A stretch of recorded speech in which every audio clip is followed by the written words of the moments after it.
6월 27일 발표된 부동산 대출 규제가 벌써 한 달이 지났습니다. 뉴스를 보면 연일 집값이 폭락하고 거래량이 급감했다는 자극적인 헤드라인들이 쏟아져 나오는데요. 과연 실제 데이터도 그럴까요? 오늘은 627 규제 이후 서울과 수도권의 집값을 데이터를 통해 면밀히 살펴보고 앞으로의 시장 전망과 투자 전략에 대해 이야기를 해보려고 합니다. 여러분도 오늘 영상을 통해서 뉴스가 아닌 실제 데이터를 통해 시장을 냉정하게 바라보는 시각을 가져보셨으면 좋겠습니다. 그럼 시작하겠습니다. 우선 627 규제에 어떤 규제였는지 그 내용을 간단히 다시 짚어보겠습니다. 핵심은 딱 4가지입니다. 첫째, 대출의 총량 자체를 줄입니다. 디딤돌이나 버팀목 같은 정책 대출도 줄이고 전체 금융권 대출 목표도 반으로 낮췄습니다. 둘째, 다주택자와 갭투자를 강하게 막았습니다. 수도권에서는 2채 이상 가진 사람이나 아니면 기존 집을 팔지 않고 집을 추가로 매수하는 사람들은 LTV가 0%, 즉 주담대를 아예 받을 수가 없게 되었고요. 1주택자가 무주택처럼 대출을 받으려면은 원래는 2년이었는데 이제는 6개월 안에 기존 집을 처분해야 됩니다. 셋째, 대출 자체를 6억 원으로 제한했습니다. 집값이 12억이든 15억이든 소득이 어떻든 간에 이제 주담대는 6억까지만 받을 수가 있게 되었고요. 생애 최초 LTV도 80%에서 70%로 낮췄고 신용대출도 이제는 연소득 이내로만 받을 수가 있게 되었습니다. 마지막으로 실거주 의무가 생겼습니다. 수도권에서 대출받아서 집을 사면 무조건 6개월 안에 전입을 해야 되고요. 전세 끼고 사는 게 굉장히 어려워진 거죠. 결국 이 4가지 조치를 통해서 돈을 막고 갭투자 차단하고 실수요자만 살아남게 하겠다는 건데요. 과연 이게 실제 시장에 어떤 영향을 줬는지 지금부터 확인해 보도록 하겠습니다. 먼저 뉴스를 한번 검색을 해볼게요. 이 기사를 보시면은 집값 상승 기대 3년 만에 최대폭 하락 627 대출 규제 여파 이렇게 나와 있고 뚝 떨어진 주택가격 전망 지수라고 해서 소비자의 1년 후 주택가격 전망이 120에서 7월에 109까지 떨어진 것을 보실 수가 있습니다. 그리고 이 기사도 보시면은 627 대출 규제에 서울 집값 일단 잡았다. 지금 주택담보대출을 6억 원으로 묶는 627 대출 규제 여파에 치솟던 서울 아파트값 상승률이 한 달여간 둔화하는 흐름이 뚜렷해지고 있다. 이렇게 나와 있고 이 기사가 되게 압권인데 보시면은 서울 아파트 거래 77% 하락, 가격 19% 하락 이렇게 나와 있습니다. 그래서 보시면 굉장히 부동산 시장이 좋지 않고 가격이 잡힌 것처럼 보이죠. 근데 실제로 가격이 떨어졌는지 통계 자료를 한번 찾아보도록 하겠습니다. 여기 한국부동산원 홈페이지에 들어와 보시면요. 밑에 가보시면 부동산 통계라는 항목이 있고요. 여기에 전국 주택가격 동향을 눌러보시면은 이렇게 통계를 볼 수 있는 화면이 나타나거든요. 그래서 밑으로 쭉 내려가 보시면은 여기 이제 주택가격이 나와 있어요. 근데 저희는 627 규제가 이루어진 이후에 거의 한 달밖에 안 됐기 때문에 주간 동향을 봐야 되는 거예요. 그래서 주간 아파트 동향의 매매 가격 지수를 보도록 하겠습니다. 그래서 매매 가격 지수를 눌러주면은 여기에 여러 가지 지역들을 선택할 수 있게 되는데 저희가 관심 있는 지역은 일단 수도권이기 때문에 수도권이랑 밑에 있는 서울도 한번 같이 보도록 하겠습니다. 그리고 검색 기간은 저희는 627 대책 이후에만 관심이 있으니까 25년도 6월 23일부터 25년 7월 21일까지 한번 봐보도록 하겠습니다.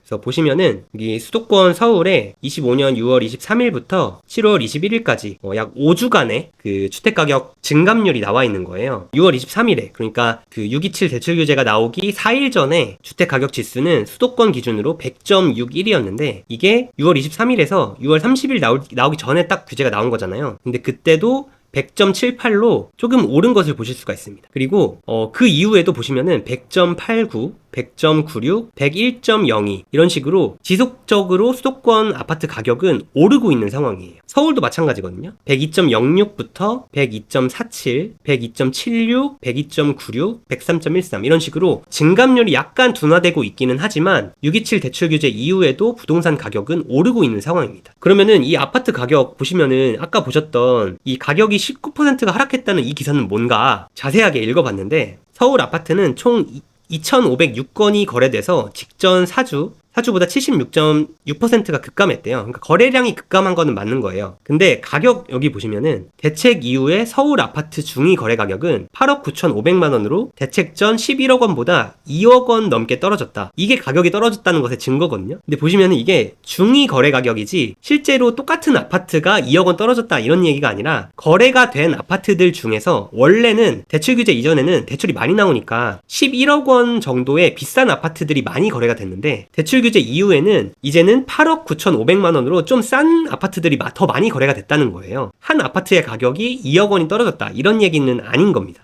그래서 결론적으로 부동산 가격은 상승률이 둔화됐을 뿐 실제로 그 가격은 상승을 유지하고 있다, 계속 오르고 있다, 이렇게 볼 수가 있겠고, 우리가 너무 뉴스의 자극적인 문구에 갇혀서 실제 시장을 잘못 바라보는 실수를 해서는 안 될 것 같습니다. 특히 부동산 기사는 심리를 자극하는 경향이 강하기 때문에 객관적인 데이터를 기반으로 시장을 판단하는 것이 매우 중요합니다. 그렇다면 앞으로 집값은 어떻게 될까요? 이렇게 계속 상승률이 둔화되다가 이제 곧 하락으로 접어들게 될까요? 결론부터 말씀드리면 저는 이번 대출 규제가 시장 가격의 대세 상승을 꺾기는 어렵다고 생각합니다. 물론 단기적인 유동성 감소와 급매물로 인해서 잠깐은 하락으로 돌아설 수 있지만 공급이 부족한 상황에서는 과거에도 이런 대출 규제는 길어야 6개월 정도밖에 영향을 주지 못했습니다. 부동산 가격은 단순히 대출의 양만으로 결정되지 않기 때문입니다. 더 근본적인 변수는 바로 공급입니다. 해외 여러 나라의 사례를 봐도 비슷한 결과를 찾을 수가 있습니다. 먼저 호주의 사례를 보겠습니다. 호주의 APRA 건전성 감독청이라는 곳에서는 은행들의 고위험 대출을 억제하는 정책을 2010년대 중반부터 펼쳐왔다고 합니다. 하지만 호주는 OECD 주요국 중에서도 소득 대비 주택가격 비율이 가장 높은 나라 중 하나로 심각한 주택난을 겪고 있는 국가입니다. 그 이유는 호주 주택 문제의 본질이 투기적인 대출이 아니라 빠른 인구 증가를 따라가지 못하는 만성적인 공급 부족에 있기 때문입니다. 수요를 아무리 억눌러도 살 집 자체가 부족하니까 가격이 계속 오르는 거죠. 추가로 가장 우려스러운 시나리오는 싱가포르의 사례가 보여주는 임대차 시장의 위기입니다. 싱가포르는 외국인과 다주택자에게 주택가격의 60%에 달하는 징벌적인 세금을 부과했는데요. 그 결과 임대 목적의 주택 공급이 크게 줄어들었고 집을 사지 못한 사람들이 임대 시장으로 몰리면서 수요가 폭증했습니다. 실제로 주요 외신 보도에 따르면 2022년 싱가포르의 민간주택 임대료는 30% 가까이 폭등하면서 15년 만에 가장 큰 상승폭을 기록했습니다. 그런데 우리나라도 6개월 내 전입 의무 조항이 생기면서 임대 매물이 줄어들 가능성이 커졌고, 대출이 막혀서 집을 못 사게 된 사람들은 계속 전월세를 살아야 되니까 공급은 줄고 수요는 늘어나는 기대하지 않는 상황이 펼쳐질 수도 있겠습니다. 그래서 결국에는 공급이 중요한데 아직까지 정부에서는 명확한 공급책을 내놓고 있지는 않습니다. 사실 신규 택지가 없는 수도권에 양질의 공급을 하기 위해서는 재개발 재건축이라는 선택지밖에는 없거든요. 그래서 아마 곧 나오게 될 정부 공급 대책에서 강력한 재개발 재건축 추진 정책이 발표되지 않는다면 집값은 다시 상승으로 돌아설 가능성이 높습니다. 그럼 이번 규제로 인해서 혜택을 받게 될 지역과 가격대는 무엇일까요? 먼저 많은 분들이 예상을 하셨듯이 6억이라는 절대적인 대출 상한선으로 인해 10억 이하 중저가 아파트들의 갭 좁히기가 탄력을 받을 가능성이 높습니다. 사실 원래도 수도권 평균 전세가율이 60%를 넘기 때문에 대출 없이도 전세를 끼면 현금 4억으로 10억짜리 아파트는 살 수 있었거든요. 그래서 10억 이하 아파트는 6억으로 대출이 제한된다고 해서 크게 수요의 제한을 받지 않을 것이다 라고 예측을 해볼 수가 있고요. 추가로 10억 초과 중고가 아파트들은 지금까지 되게 많이 올랐거든요. 사실 이번 규제가 아니었어도 이제는 10억 이하 아파트들이 오를 차례였는데 이번 규제로 인해서 그 정도와 속도가 조금 더 크고 빨라질 수 있다, 이 정도로 해석을 하는 게 합리적일 것 같습니다. 그래서 제가 이전에 영상으로 소개해드렸던 7억 이하, 5억 이하 매물들 참고해보시면 좋을 것 같고요. 추가로 혜택을 받게 될 지역에 대해서 이야기를 해보자면 저는 조금 1차원적으로 단순하게 생각을 해서 지방 부동산 시장이 다시 주목을 받게 될 거라고 생각을 하고 있습니다. 이번 규제의 핵심 타겟은 수도권이잖아요. 그렇다면 규제를 상대적으로 덜 받는 지역으로 자금이 이동하는 풍선 효과가 지방에서 나타날 가능성이 매우 높습니다. 이미 수도권에 집이 있는 투자자들이나 추가 대출이 막힌 다주택자들은 이제 수도권에서는 더 이상 할 수 있는 게 마땅치가 않기 때문에 이 사람들이 이제는 자연스럽게 규제로부터 자유로운 지방, 그 중에서도 공급이 부족한 광역시나 주요 도시로 눈을 돌리지 않을까, 이렇게 생각을 하고 있습니다. 많은 분들이 지방은 이제 안 오른다, 수도권만 오른다 하시지만 지방에도 하락 사이클을 마치고 이제 슬슬 공급 부족 단계에 접어드는 도시들이 몇몇 보이거든요. 저도 실제로 지금 수도권 투자를 고려를 하다가 지방의 몇몇 도시를 보기 시작했는데 혹시 이런 곳들에 대한 정보가 필요하시면 제가 천천히 또 소개를 해드릴 테니까요. 구독과 좋아요 부탁드리겠습니다.